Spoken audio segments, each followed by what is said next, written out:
후손된 자를 누가 만날 수 있으랴. 함께 읽겠습니다. 온전하게 행하는 자가 의인이라 그의 후손에게 복이 있느니라. 아멘. 잠언 20장 1절부터 7절까지 본문입니다. 온전하게 행하는 자, 온전하게 행하는 자라는 말씀의 제목입니다. 7절에 나와 있는데요. 7절 말씀 보시면 온전하게 행하는 자가 의인이라 그의 후손에게 복이 있느니라 이렇게 증거하고 있습니다. 자, 온전을 말하고 있는데요. 자, 온전이라는 뜻은 흠도 없고 점도 없는 순결하고 무결한 그런 완전성을 나타내는 말입니다. 따라서 이 완전성을 나타내는 말이기 때문에 이 온전은 당연히 하나님을 가리키는 말이겠죠. 하나님의 거룩하심, 하나님의 순결하심, 그 완전하신 성품을 온전이라는 말로 설명하고 있습니다.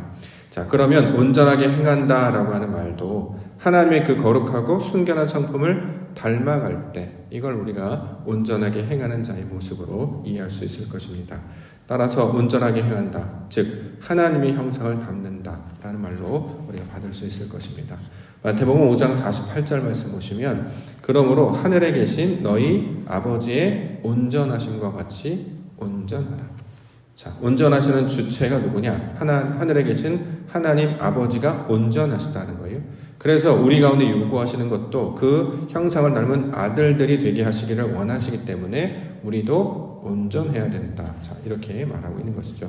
이처럼 하나님을 닮아가는 것, 자, 이처럼 하나님의 뜻 안에 거하는 것, 이것을 다른 말로는 의인이라고 설명하기도 하고 이것을 그 다음 나오는 구절, 복이 있는 자의 내용으로 설명하고 있는 것입니다. 우리가 이 세상에 생명을 얻고 태어나 살아가게 됩니다.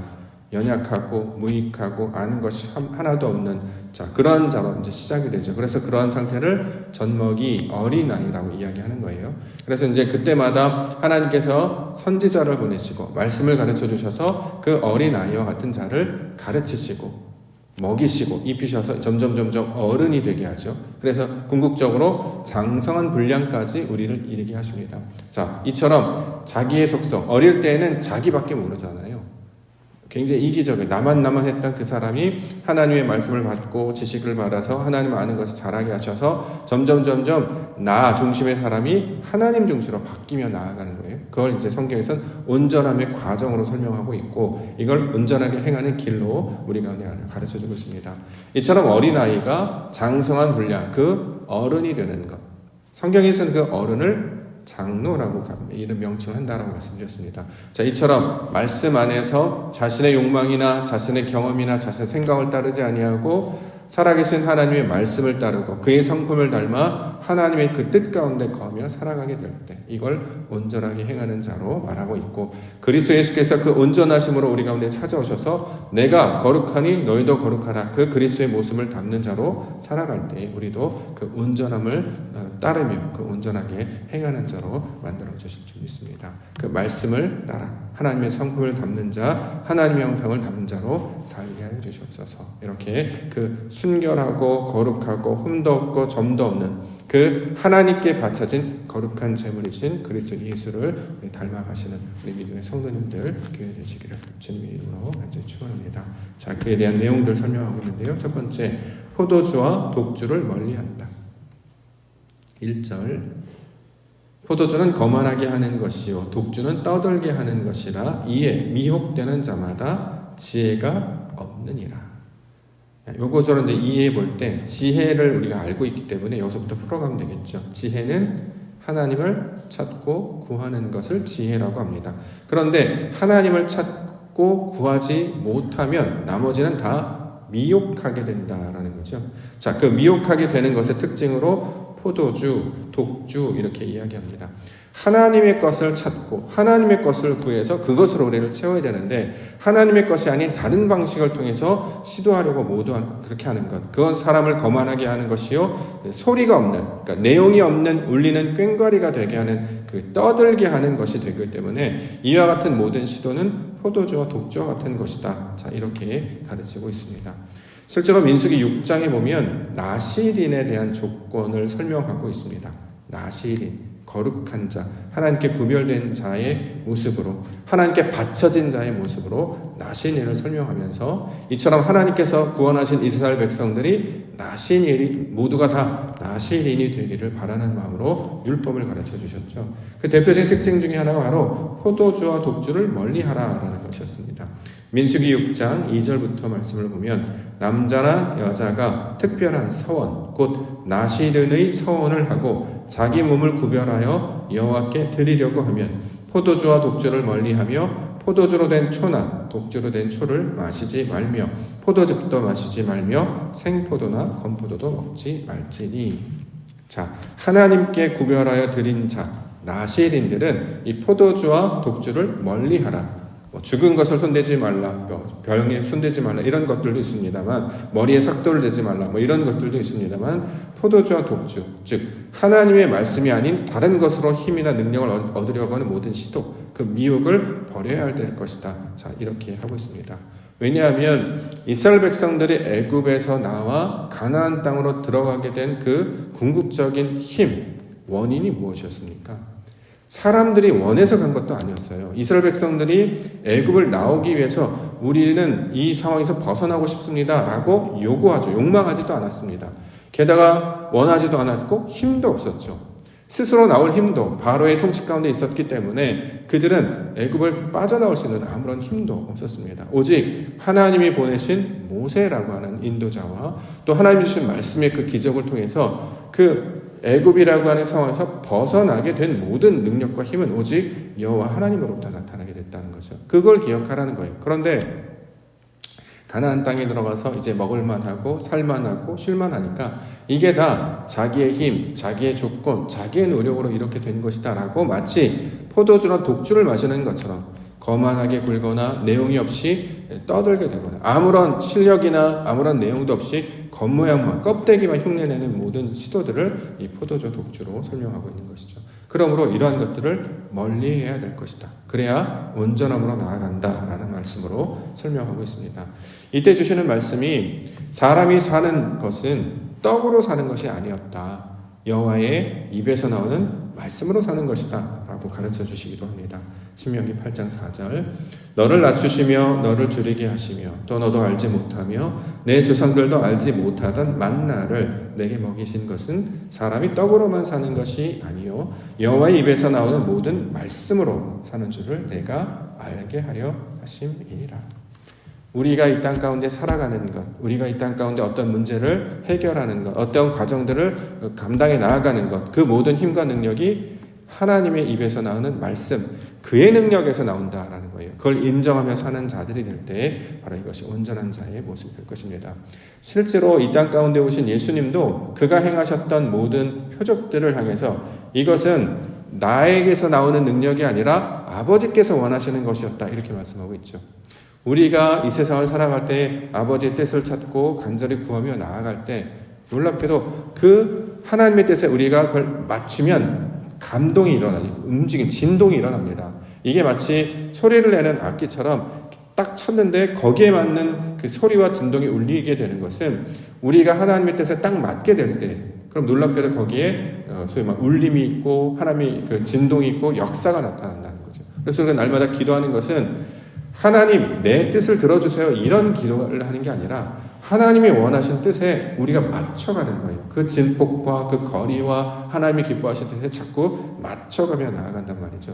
그래서 이것을 말씀에 따라 산다. 하나님께서 우리 가운데 그 공급해 주신 그것을 따라 산다. 자, 이렇게 말씀하고 있는 것입니다. 자, 여호와 입에서 나오는 모든 말씀, 그 말씀이 신현화되어서 이 땅 가운데 오신 분이 바로 그리스도 예수시잖아요. 그의 가르침을 따라 그는 어떻게 사셨느냐? 자신의 욕망대로, 자신의 의지대로 하지 아니하고 분명히 아버지의 뜻이 있을 거야. 하나님께서 기뻐하신 뜻이 있단 말이지. 그것을 날마다 붙잡고 이것을 지켜가며 살아내셨습니다. 그래서 마지막에 보여주신 모습이 겟세마네 그 상황에서 벌어진 십자가였다라는 것이죠. 그 나의 모든 점들을 제거하고 나의 마음의 가죽의 살들을 베어내고 하나님의 맞추신 말씀을 붙잡고 나아갈 때 그 온전함으로 거룩하고 순결한 그 흠이나 점이나 묻어있는 모든 것들을 다 덜어내고 오직 하나님의 것만 들어며 나아갈 때, 자, 이것이 온전하게 행하는 자의 모습이 될 것입니다.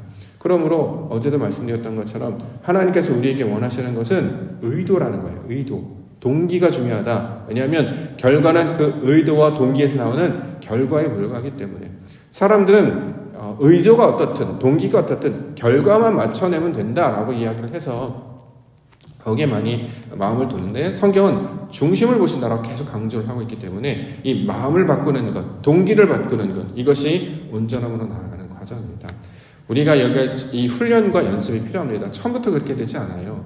어린아이가 갑자기 철이 들어가지고 아버지 절 받으세요 이렇게 하지 않는단 말이죠. 세상을 살아나가면서 겪으면서 그때마다 아버지가 가르쳐 주셨던 말씀, 부모님이 가르쳐 준 말씀 알아, 이런 것들이었구나를 하나씩 체득해 나아가고 깨달아 갈 때마다 이것을 삶을 통해 구현해내고 그것이 얼마나 귀한 것이었음을 깨닫고 그 모습을 닮아 살려고 할 때, 나도 그러한 자로 살아야 되겠다라고 마음을 먹을 때, 이것이 점점 어른이 되는 과정이고 하나님을 닮아가는 과정의 모습이 되는 것입니다. 우리 가운데 가르쳐 주신 그 말씀, 자, 하나님의 것, 세상의 것, 내 것을 자꾸 부인하고 내 방식으로 하지 아니하고 하나님이 기뻐하시는 그 의도와 모습을 따라 나아가기를 원합니다. 자, 이러므로 우리가 기도 가운데 나왔는데요, 오늘도 그 말씀 붙들고 나아가기를 원합니다. 게으른 자라는 말 나오는데 4절, 게으른 자는 가을에 밭 갈지 아니하나니 그러므로 거둘 때에는 구걸할지라도 얻지 못하리라. 자, 가을에 밭 간다. 우리나라는 봄에 밭을 갈죠. 근데 이제 팔레스타인은 가을에 밭을 간다고 합니다. 왜냐하면 그때 비가 오기 때문에 이른비, 그래서 이른비라고 이야기를 해요. 우리는 이제 봄에 보통 이제 봄비가 내리기 때문에 거기 이제 밭을 가면서 이제 준비하는 거죠. 그러니까 우리에게 적용해서 말씀을 받으면 계절에 맞게 어떤 일을 행하는 것. 이제 날이 따뜻해지는구나, 비가 오겠구나, 땅을 갈아서 이제 내가 농사를 지어야지, 그 때에 맞게 반응하는 자가 되어야 되는데, 게으른 자는 가을에 밭 갈지 아니해야 한다. 준비하지 아니하고 깨어있지 못하는 것을 가리키고 있는 말입니다. 게으른 자는 분별하지 못합니다. 그렇기 때문에 깨닫지도 못하고, 깨닫지 못하니까 일하지도 않는 것을 가리키는 말이겠죠. 부주의하고 무관심하며 지나치게 잠을 좋아하는 것으로 잠언은 설명하고 있습니다. 잠언 6장 9절부터 게으른 자여 내가 어느 때까지 누워있겠느냐, 내가 어느 때 잠이 깨어 일어나겠느냐, 좀 더 자자, 좀 더 졸자, 손을 모으고 좀 더 누워있자 하면 내 빈궁이 강도같이 오며 내 본핍이 군사같이 이르리라. 애쓰고 수고하고 그것을 우리가 감당하려고 지켜내려고 하지 않으면, 깨어서 준비하지 않으면 강도와 같이 갑자기 다다르기 때문에 하나님의 선지자를 그렇게 많이 보내주셨는데도 이해하지 못하고 말씀을 그렇게 가르쳐줬는데도 깨닫지 못해요. 그래서 평생에 수고하는 그 과정을 통해 하나님을 한 번도 만나보지 못하고 아버지의 뜻이 무엇인지를 분별하지 못하고 따라서 살아가지 못하기 때문에 그는 더 가난한 자, 더 궁핍한 자로 살 수밖에 없다라는 거죠. 이걸 성경에서 게으른 자다 이렇게 얘기합니다. 원래 우리가 게을렀어요. 게으른 자였단 말이죠. 그런데 그 게으른 자를 깨워주신 분이 누굽니까? 하나님이시라는 거예요. 그러면 계속 게으른 자로 살 것이냐, 아니면 나는 게으른 자가 아니라 하나님이 깨워주시고 일으켜주시고, 그러니까 수요 말씀으로 보면 예레미야가 되는 것이고 신약에 보면 달리다쿰이 되는 것이죠. 깨워주시고 일으켜주셨다면 깨어서 일어난 자로 살아야 되는데, 깨어서 일어났는데 다시 주저앉아서 좀 더 자야지, 좀 더 됐어, 여기가 좋사오니 이 정도면 돼. 자꾸 과거의 습관, 한 번도 자신의 어떤 한계를 벗어나 본 적이 없어요. 운동선수를 보면 그 1초를 그 단축하게 해서 계속 자기를 밀어붙이잖아요. 그 어떤 목표를 향하기 위해서. 신앙의 모습과도 좀 많이 닮아 있습니다. 공을 찬다고 다 골로 들어가지 않고 공을 던진다고 다 받아낼 수 있는 게 아니에요. 저 지점에, 저 목표에 정확하게 보내고 정확하게 전달하기 위해서 매일매일 연습을 하고 수고하고 애쓰는 그 스포츠였던 그 관계가 신앙의 모습과 똑같죠. 신앙에서 보면 관역이 있는데 그 관역에 딱 맞추지 못해서 모자르거나 지나치면 이걸 죄라고 말한다 라고 하마르티아라는 단어를 통해서 우리가 배웠잖아요.